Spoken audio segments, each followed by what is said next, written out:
नमस्कार दोस्तों, स्वागत है आप सभी का सीजीपीएससी नॉलेज के इस यूट्यूब चैनल पर। और जो हमारे ऐप में ये वीडियो देख रहे हैं उनका भी बहुत बहुत स्वागत है। दोनों जगह पे ये वीडियो आपको मिल जाएगी, जो एडीओ वाले हैं उनको भी और यूट्यूब वाले हैं उनको भी। जो नवीनतम योजनाएं हैं ये हर एक चीज़ से इम्पॉर्टेंट है, चाहे आप सीजीपीएससी का देते हैं, एडीओ, हॉस्टल वार्डन या श्रम निरीक्षक किसी भी प्रकार का पेपर देने वाले हैं, तो आपको ये जो नवीनतम योजनाएं हैं वो बहुत ही ज़्यादा हेल्पफुल कर सकती है अच्छे अंक लाने में। क्योंकि योजना से या करंट की जो चीज़ें होती हैं उससे जो है क्वेश्चन बहुत ज़्यादा मात्रा में पूछे जाते हैं। आप लोगों के लिए मैं एक चीज़ बता देती हूँ, जैसे वीडियो आप शुरू हो रहा है, आप सभी देख रहे हैं, कृपया इस वीडियो को ज़्यादा से ज़्यादा शेयर करिएगा और चैनल पर नए होंगे तो सब्सक्राइब कर दीजिएगा, लाइक भी कर दीजिएगा। चलिए हम लोग चलते हैं हमने हमारी योजनाओं की तरफ, जिसमें पहला हमारा आता है कौशल्य समृद्धि योजना।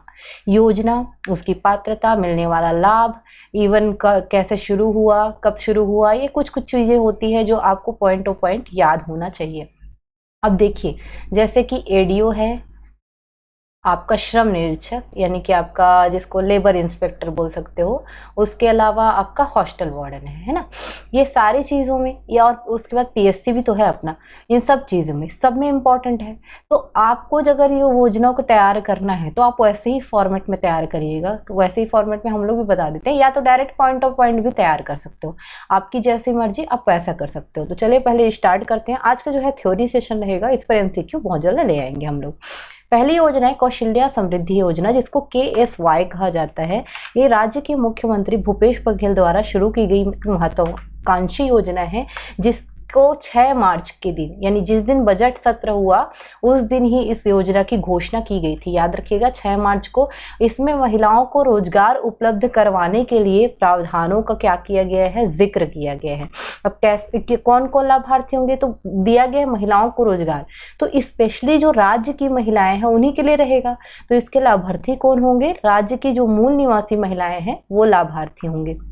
उद्देश्य क्या है, तो जैसे कोई महिला है, प्रदेश की महिला है, हम चाहते हैं कि उनको ज़्यादा दूर ना जाना पड़े परिवार वगैरह को छोड़ के काम वगैरह करने के लिए, तो उनके जो आसपास के क्षेत्र है, नज़दीकी क्षेत्र है, जो उनकी पहुंच योग्य है, वहां पर उनके लिए रोजगार की व्यवस्था करना। मतलब प्रदेश की महिलाओं को उनके पहुंच योग्य क्षेत्र में रोजगार की व्यवस्था करना, ताकि क्या करे, महिलाएं उस रोजगार का लाभ उठाकर खुद में क्या बने, सशक्त बने, आत्मनिर्भर बने।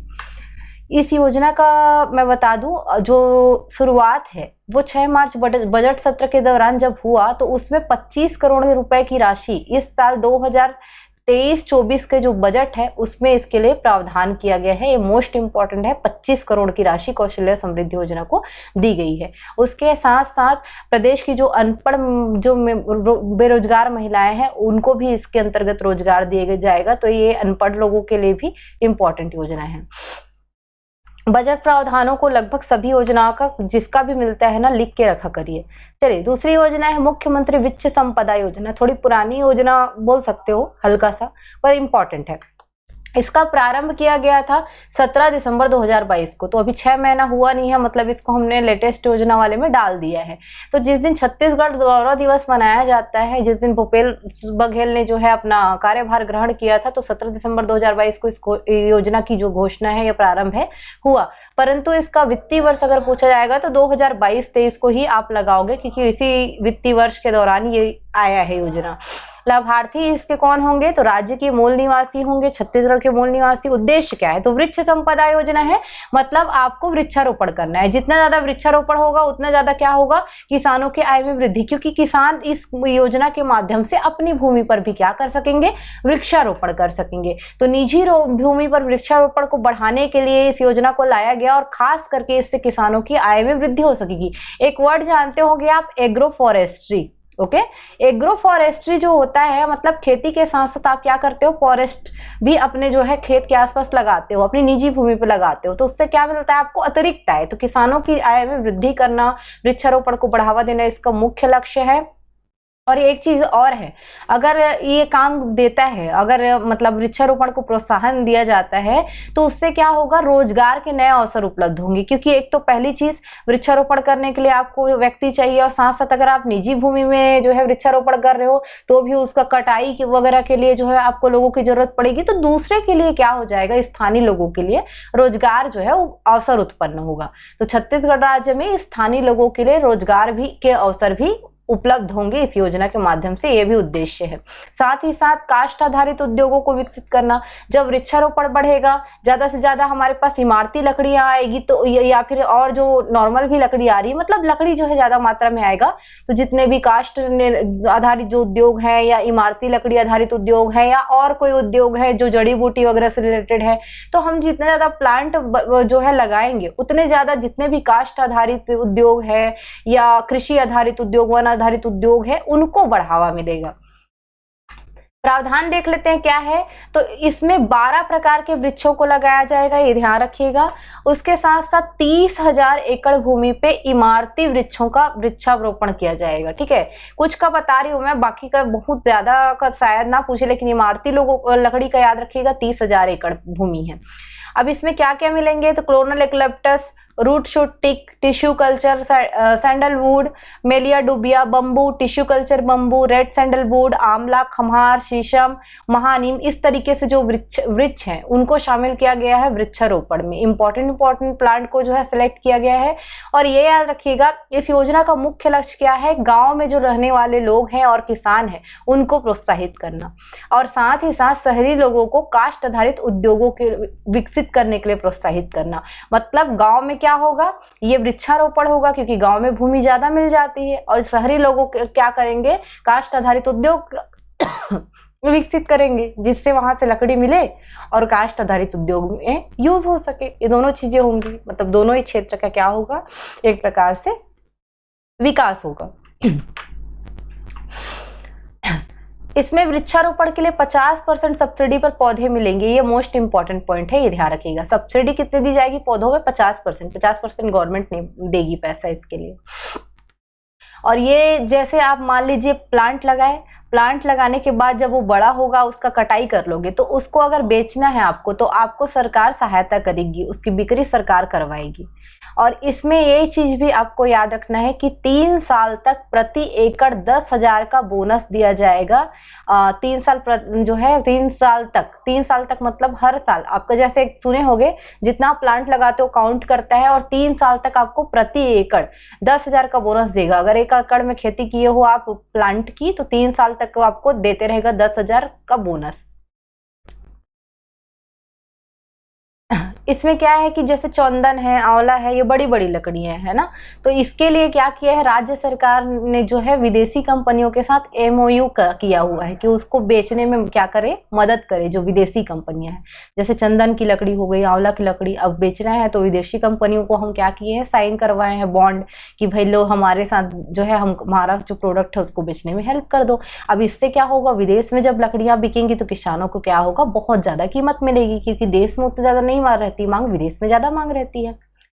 सरकार ने, याद रखिएगा, वृक्ष संपदा योजना के लिए 2023-24 में 100 करोड़ का प्रावधान किया हुआ है।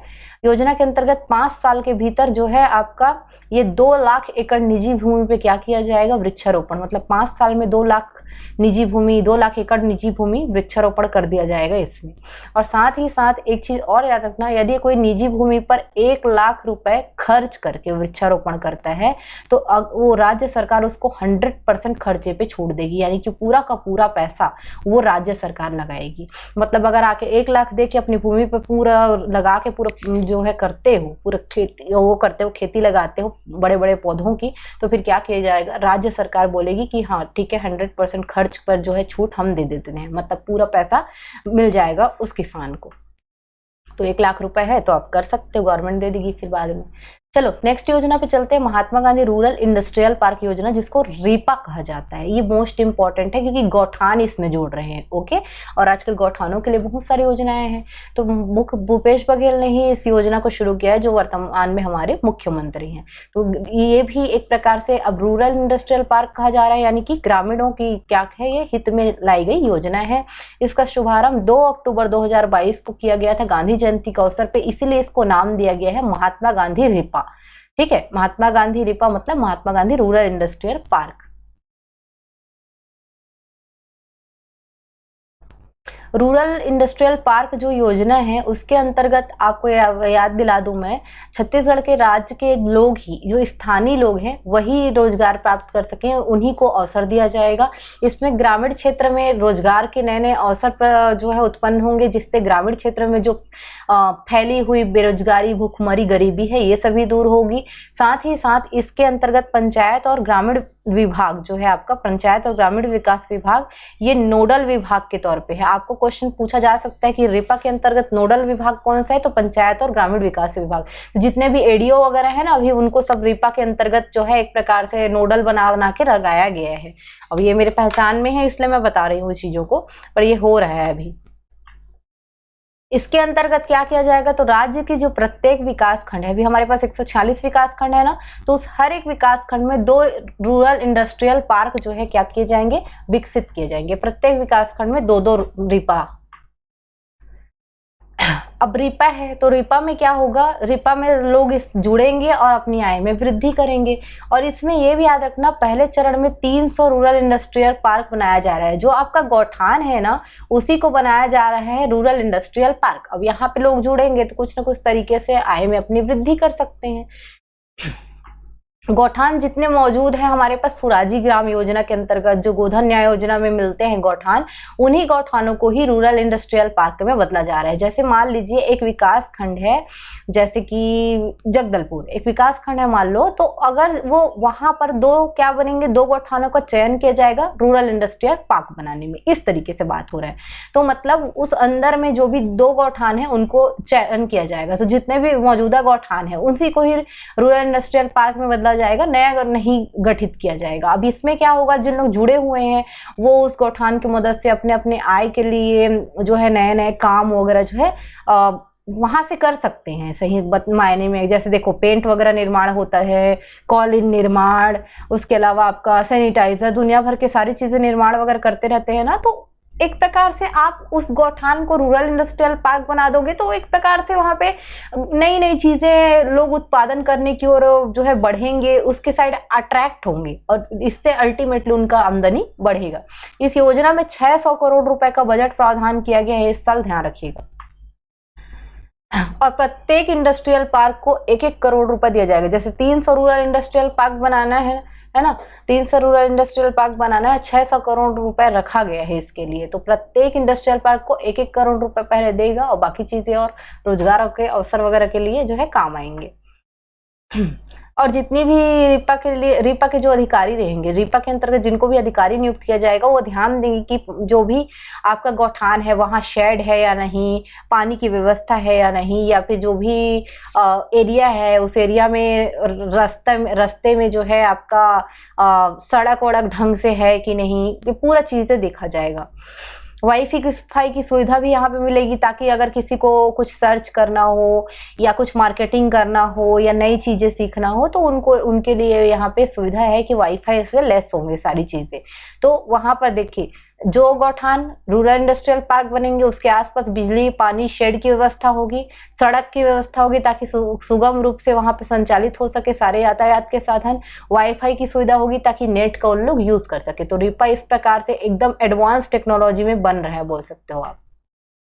उद्देश्य क्या है, तो रोजगार के नए अवसर उत्पन्न होंगे जिससे आय में वृद्धि होगी और स्वावलंबी ग्राम स्वराज की भावना जो है साकार होगी, और साथ ही साथ गौठान रूरल इंडस्ट्रियल पार्क में तब्दील हो जाएंगे। अब इन सब चीज के लिए जितने भी रोजगार के लिए अवसर आएंगे उसके लिए युवाओं को ज्यादातर ट्रेनिंग देने का प्रावधान किया गया है। उन लोगों को हम ट्रेनिंग प्रदान करेंगे जिससे वो ज्यादा से ज्यादा रीपा से जुड़ सके। नेक्स्ट योजना पे चलते हैं, मुख्यमंत्री मितान योजना। मुख्यमंत्री मितान योजना 1 मई 2022 को मुख्यमंत्री जो है मितान योजना की शुरुआत की गई है। इसकी विशेषताएं और लाभ देख लेते हैं। 1 मई 2022 यानी कि आपका बोरेबासी दिवस है ना। लाभ और विशेषताएं क्या है, तो 1 मई को दिन शुरू हुआ। याद रखिएगा, ये जो मितान योजना है एक्चुअल में लोगों का समय बचाने की योजना है। मतलब घर बैठे उनको सुविधा दे दो ताकि उनका जो एक्स्ट्रा मशक्कत करनी पड़ती है, दौड़ भाग करनी पड़ती है, वो बच जाए। तो अब इसमें क्या है, सरकार ने 10 करोड़, मितान जो है कितना देगा, 10 करोड़, 10 करोड़ का बजट प्रावधान किया गया है। अब यहाँ पर जैसे आपको जाना चाहते हो कुछ प्रमाण पत्र वगैरह बनवाने, तो आपको कोई चक्कर काटने की जरूरत नहीं है। आप डायरेक्ट घर बैठे हेल्पलाइन पे कॉल करके हेल्प ले सकते हैं। आपको 14,545 में कॉल करना है। वहां से आएंगे आपके लिए सरकार द्वारा जो प्रमाणिक सहायक मित्र रहते हैं वो आएंगे, आपसे सारे डॉक्यूमेंट मांगेंगे, वेरिफिकेशन करेंगे, उसके बाद चले जाएंगे। फिर आपको मिल जाएगा क्या, आपका अपॉइंटमेंट एक दिन लोगे आप कि आपको जो है तुरंत, अब इसके लिए अपॉइंटमेंट लेना पड़ता है कि आप जो है वो सहायक मित्रों को बुलाना चाहते हो, उनसे काम करवाना चाहते हो। तो सहायक मित्र जब सारे डॉक्यूमेंट लेके जाएंगे ना, तो पूरा वेरीफाई करके आपको वापस घर तक जो है जो भी आपका डॉक्यूमेंट रहेगा उसको छोड़ देंगे। टेंशन नहीं है, बस आपको टोल फ्री नंबर पे कॉल करना है, अपना अपॉइंटमेंट बुक करना है, उन लोग आएंगे, अपना काम करेंगे। आपको कोई टेंशन लेने की जरूरत नहीं है। एक जियो फाइबर का केबल होता है जैसे ना, बुलाते हो, आपका वेरिफिकेशन करते हैं, फिर आके लगाता है, पैसा लेता है, बस वही टाइप का है ये भी। पोस्ट के जरिए भी ये चीजें मिल जाता है ना, याद रखिएगा। इसके अंतर्गत 100 से भी ज्यादा जो आपका प्रमाण पत्र है वो घर बैठे नागरिकों को प्रदान किया जा रहा है। एक चीज और बता दूं, इसमें 100 रुपए से भी कम फीस देनी पड़ेगी आपको। जैसे बाहर जाते हो कई बार क्या हो जाता है ना, भ्रष्टाचार वगैरह करना, आपका पैसा बहुत घुस जाता है। तो यहाँ पे 100 रुपए से भी कम रुपए में भी काम हो जा रहा है आपका घर बैठे। इसको 14 नगर निकायों में जो है पहले चरण पे जो है 14 नगर निकायों पे शुरू किया गया है।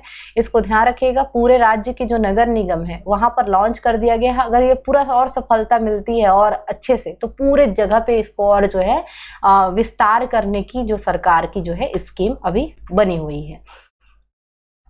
इसका जैसे 1 नवंबर 2022 है ना, 1 नवंबर 2022 मुख्यमंत्री जो मितान योजना है उसमें एक अपडेट कर दिया गया है। जो 5 साल या इससे कम उम्र वाले जो बच्चे हैं ना, उनका आधार कार्ड बनाने के लिए डोर स्टेप डिलीवरी इस मुख्यमंत्री मितान योजना के माध्यम से किया जा रहा है। ये क्वेश्चन आपसे उठा सकता है कि 5 साल या उससे कम उम्र के बच्चों का प्रमाण पत्र मुख्यमंत्री मितान योजना के अंतर्गत कब से बन रहा है। तो याद रखिएगा, 1 आपका नवंबर 2022 से इसको शुरू कर दिया गया है। यानी कि मुख्यमंत्री मितान योजना में केवल बड़े लोग ही नहीं, अब छोटों का भी काम होगा। तो एक अपडेट कर दिया गया है। दी जाने वाली सेवाएं क्या है, मूल निवास प्रमाण पत्र जो है आपका है, मैरिज रजिस्ट्रेशन है, लैंड इंफॉर्मेशन है ना, ये सारी चीजें मिलेंगी। ओबीसी प्रमाण पत्र, एसटी एससी का प्रमाण पत्र, मैरिज सर्टिफिकेट करेक्शन करना है या बनवाना है, आधार बनवाना है, मोबाइल नंबर अपडेट करवाना है, उसके जन्म प्रमाण पत्र, पेन है तो पेन कार्ड अगर बनवाना है या डुप्लीकेट पेन बनवाना है, आय प्रमाण पत्र बनवाना है, पैन कार्ड में कोई करेक्शन करवाना है, बर्थ सर्टिफिकेट जो है बनवाना है या करेक्शन करवाना है। उसके अलावा शॉप एस्टेब्लिशमेंट वाला रजिस्ट्रेशन होता है, मृत्यु प्रमाण पत्र, नॉन डिजिटाइज्ड कॉपी लेना है, या फिर आपका चाइल्ड आधार कार्ड जो बनवाना है 5 साल से जो नीचे उनका, या फिर डेथ सर्टिफिकेट करेक्शन करवाना है, बनवाना है, न्यू पैन कार्ड जारी करवाना है, new ration card, APL BPL, या फिर राशन कार्ड में सुधार करना है, एपीएल बीपीएल का, ये सारी सुविधाएं लगभग जो है 100 प्रकार की सुविधाएं इसके अंतर्गत मिलेगी। ये चीज को ध्यान रखिएगा। चलिए मैं एक चीज और आपको बता देती हूँ आगे बढ़ने से पहले। अगर आप हॉस्टल वार्डन का टेस्ट सीरीज लेना चाहते हैं, देखिए हमारे पास एडीओ की टेस्ट सीरीज है, हॉस्टल वार्डन की टेस्ट सीरीज है, कंटिन्यू चल रही है। हॉस्टल वार्डन की जो टेस्ट सीरीज है वो 199 में उपलब्ध है। इसमें 10 टेस्ट है, और ये भी आपको बता दूं मैं, ये 10 टेस्ट जो है पूरे मॉडल टेस्ट होंगे। और इस मॉडल टेस्ट में हर वीक यानी कि हर सप्ताह ये होगा आपका सैटरडे को। तो 10 जून से ये शुरू होने वाला है, आप बिल्कुल ज्वाइन कर लीजिए, बहुत फायदा होगा इससे आपको। और जो है इसके अंदर सारे पीडीएफ भी क्वेश्चन सेट के रूप में अपलोड कर दिए जाएंगे, ये भी ध्यान रखिएगा। चलिए बालवाड़ी योजना पे चलते हैं। बालवाड़ी योजना 5 सितंबर 2022 को घोषित किया गया था शिक्षक दिवस के दिन। तो शिक्षा से संबंधित योजना है जिससे बच्चों का क्या होगा, सर्वांगीण विकास होगा। जो 6 साल के कम उम्र के बच्चे रहते हैं वो क्या करते हैं, आप प्राइमरी स्कूल भेजना चाहते हो लेकिन होता क्या है, वो डरते हैं, स्कूल नहीं जाते ढंग से, तो उसको एक प्रकार से प्राइमरी शिक्षा प्राप्त करने के हम काबिल बनाएंगे। पहले वो आंगनबाड़ी में रहते हैं, फिर आंगनबाड़ी से अचानक स्कूल जाते हैं तो नहीं हो पाता है। तो जो आंगनबाड़ी के बाद और खास करके 5 से 6 साल के बच्चे, जिनको हमको क्या करना है, एक प्रकार से प्री स्कूल एजुकेशन के लिए, प्री स्कूल एजुकेशन के माध्यम से प्रिपेयर करना है ताकि वो आगे झिझके मत और आराम से स्कूल में पढ़ाई कर सके। भूपेश बघेल जो मुख्यमंत्री हैं उन्होंने इस योजना को लॉन्च किया था। इसमें शिक्षा मंत्री डॉक्टर प्रेम साय टेकाम भी थे। दोनों की उपस्थिति में ये योजना जो है जाबो बालवाड़ी बढ़ावो शिक्षा की गाड़ी थीम पर जो है लॉन्च की गई थी। ये बालवाड़ी जो आपका योजना है उसकी थीम है जाबो बालवाड़ी बढ़ावो शिक्षा की गाड़ी। इसमें ये चीज है कि प्रत्येक बालवाड़ी को 1-1 लाख रुपए प्रदान किया जाएगा ताकि ज्यादा से ज्यादा बच्चे इसमें क्या हो जाए, शामिल हो जाए। इसमें बच्चों के लिए फर्नीचर की व्यवस्था, खेल के साधनों की व्यवस्था भी करेंगे जिससे बच्चे अट्रैक्ट हो आने के लिए। बालवाड़ी में लाभ क्या है, बालवाड़ी योजना जो छत्तीसगढ़ में चल रही है उसकी लाभ ये है कि बच्चों को शिक्षा ग्रहण करने में प्रोत्साहन मिलेगा जिससे बच्चे का सर्वांगीण विकास होगा। इसमें 5 से 6 साल के बच्चे के लिए है, यानी कि 3 से 5 साल वो आंगनबाड़ी में पढ़ेगा और आंगनबाड़ी के बाद वो जाएगा बालवाड़ी। एक्चुअल में आंगनबाड़ी में ही बालवाड़ी बनाया गया है। आंगनबाड़ी और जो स्कूल का परिसर है दोनों का बीच का स्थिति रहेगा जो बालवाड़ी रहेगा। फिर 6 साल के ऊपर लोग कहाँ जाएंगे, स्कूल में जाएंगे। ओके, तो 5 से 6 साल जो है बच्चे कहाँ बिताएंगे, अपना बालवाड़ी में। 5173 बालवाड़ी जो है बनाया गया है जो आने वाले वर्षों में जो है और इसको बढ़ाने की संभावना है। 5173 अभी ध्यान रखिएगा। बढ़ावो, ये जाबो बालवाड़ी बढ़ावो शिक्षा की गाड़ी इसकी थीम है, ये मोस्ट इंपॉर्टेंट है। और एक चीज और याद रखना, बाल विकास है ना, बच्चे का विकास मानसिक, सामाजिक, सांस्कृतिक, मनोवैज्ञानिक हर एक तरीके से जरूरी होता है, उसमें ये बालवाड़ी बहुत महत्वपूर्ण भूमिका निभाने वाली है। तो ये बालवाड़ी योजना को थोड़ा सा हॉस्टल वार्डन के लिए भी पढ़ के रखना। विशेषता ये है कि सर्वपल्ली राधाकृष्णन की जयंती पे लॉन्च किया गया है, मतलब आपका शिक्षक दिवस के अवसर पर खेल खेल में शिक्षा दिया जा रहा है। इसके माध्यम से बच्चे की आगे जो होने वाली पढ़ाई है उसके लिए पहले से उनको प्रिपेयर कर दिया जा रहा है। आंगनबाड़ी की जो सहायिका है, कार्यकर्ता है और जो आपके प्राथमिक शाला का जो एक शिक्षक होगा उन सब के द्वारा जो है बच्चों में शिक्षा का जो है संचार किया जाएगा। ये याद रखना, इसको आंगनबाड़ी कार्यकर्ता करिएगा, कार्यकर्ता इसमें पढ़ाएगी क्योंकि सहायिका का काम होता है अन्य काम को करना। तो आंगनबाड़ी की जो कार्यकर्ता होगी उसके अतिरिक्त जो है एक स्कूल टीचर रहेगा, दोनों मिलकर उनको क्या करेंगे, बच्चे लोग को तैयार करेंगे। अब इसमें जो प्राथमिक शाला के सहायक शिक्षक को 500 रुपए प्रति माह अतिरिक्त मानदेय भी इसमें दिया जाएगा। बच्चे के मन में जो होने वाली जो झिझक है, जो प्राइमरी स्कूल जाने से पहले, उनको इससे दूर किया जाएगा और उनमें शिक्षा के प्रति रुचि उत्पन्न हो जाएगी। क्या है कि गांव के जो बच्चे होते हैं ना, वो जल्दी स्कूल जाने में थोड़ा सा झिझक महसूस करते, कतराते हैं और जाते नहीं हैं, रोते गाते रहते हैं। तो जब हम उनको एंटरटेनमेंट के साथ शिक्षा देंगे तो उनको एक रुचि जो है उत्पन्न होगी उनमें और वो स्कूल अच्छे से जाएंगे। यही हमारा क्या है, मेन उद्देश्य। पात्रता यह है कि केवल इसमें राज्य के बच्चे ही पात्र होंगे जो 5 से 6 साल के बीच ही होने चाहिए। चलिए नेक्स्ट योजना है जो लेटेस्ट है, मुख्यमंत्री आदिवासी परब सम्मान निधि योजना। योजना का पार्ट 2 भी आएगा, वेट करिएगा उसके लिए। ओके, और नए होंगे चैनल पे, यूट्यूब पे जो देख रहे होंगे वो सब्सक्राइब कर देना, जो एडीओ वाले होंगे अच्छे से पढ़ लेना, इसमें बहुत सारे क्वेश्चन आने की संभावना है। चलिए, शुभारंभ 13 अप्रैल 2023 को हुआ था। एक्चुअल में जगदलपुर में लालबाग में कार्यक्रम आयोजित किया गया था जिसका नाम था भरोसे का सम्मेलन। मुख्यमंत्री भूपेश बघेल ने इस सम्मेलन को आयोजन करवाया था जिसपे विशिष्ट अतिथि थी प्रियंका गांधी, जो कि आप जानते हैं कौन है ना। अब इस योजना में क्या बताया गया है कि आदिवासी जो पर्व होते हैं और त्योहार, उनका आयोजन गरिमामय तरीके से हो और लोग उसकी संस्कृति को जाने, इसके लिए राज्य सरकार क्या करेगी, ग्राम पंचायतों को अनुदान देंगी ताकि ग्राम पंचायत अपने लेवल पे क्या करवा सके, उन पर्वों का आयोजन करवा सके।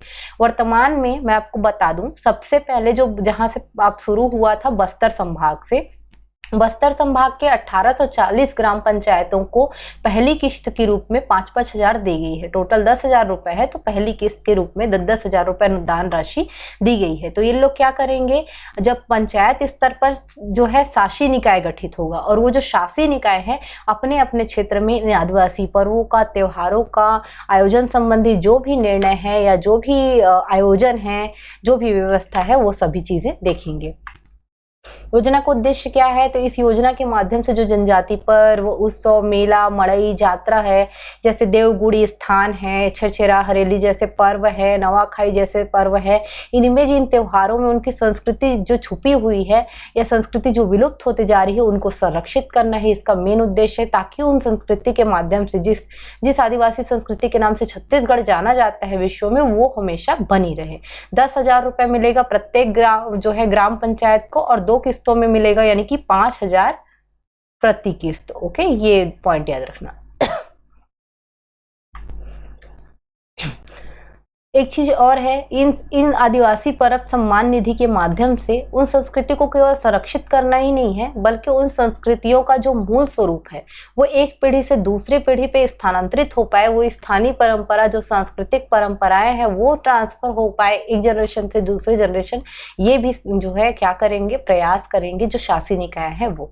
अब वित्तीय वर्ष 2023-24 के बजट में इसका घोषणा भी हुआ था, उसके बाद फिर इसको शुरू किया गया। जगदलपुर से शुरू है, ध्यान रखिएगा। 5 करोड़ रुपए का इसके लिए बजट प्रावधान भी किया गया है योजना के लिए। और ये पूरे एसटी क्षेत्र जितने भी, अनुसूचित क्षेत्र जितने भी हैं छत्तीसगढ़ के, वहाँ हर एक क्षेत्र पे, हर एक विकास खंड पे लागू होगा। जैसे अभी 85 विकास खंड क्या है, अनुसूचित है, तो 85 विकास खंड पे योजना चलेगी।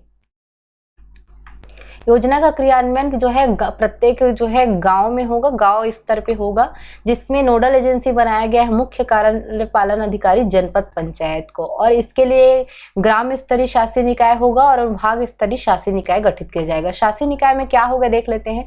जैसे ग्राम स्तरीय शासी निकाय है तो ग्राम पंचायत के सरपंच अध्यक्ष होंगे, है ना, गायता, पुजारी, सिरहा, गुनिया जो बैगा रहते हैं देवउड़ी के पूजा स्थल में रहने वाले लोग, उन लोग को इसमें शामिल किया जाएगा। ग्राम स्तरीय शासी निकाय में 2 बुजुर्ग होंगे, 2 महिला होंगी, ग्राम का कोटवार होगा, पटेल होगा, सचिव होगा।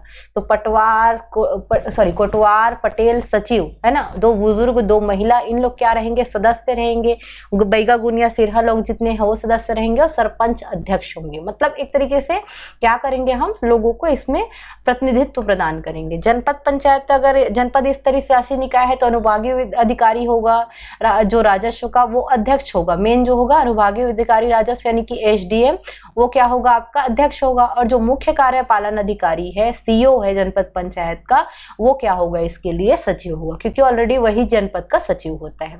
साथ ही साथ मैं बता दूं, शासी निकाय के जनपद पंचायत के अध्यक्ष हो गया, विकास खंड शिक्षा अधिकारी और तहसीलदार, ये जो बड़े बड़े अधिकारी हैं, ये इस जनपद स्तरीय शासी निकाय के क्या होंगे, सदस्य होंगे। तो ये पहले पार्ट के रूप में मैंने राज्य शासन की नवीनतम योजनाओं को डिटेल में लाने का प्रयास किया है। सेकंड पार्ट में और भी दिखेंगे, तो इसके लिए हमारे साथ बने रहिएगा। और हाँ, हॉस्टल वार्डन की टेस्ट सीरीज जल्दी जल्दी ले लो, क्योंकि अब जल्दी से शुरू होने वाला है। चलो अभी के लिए इसको ओवर करेंगे।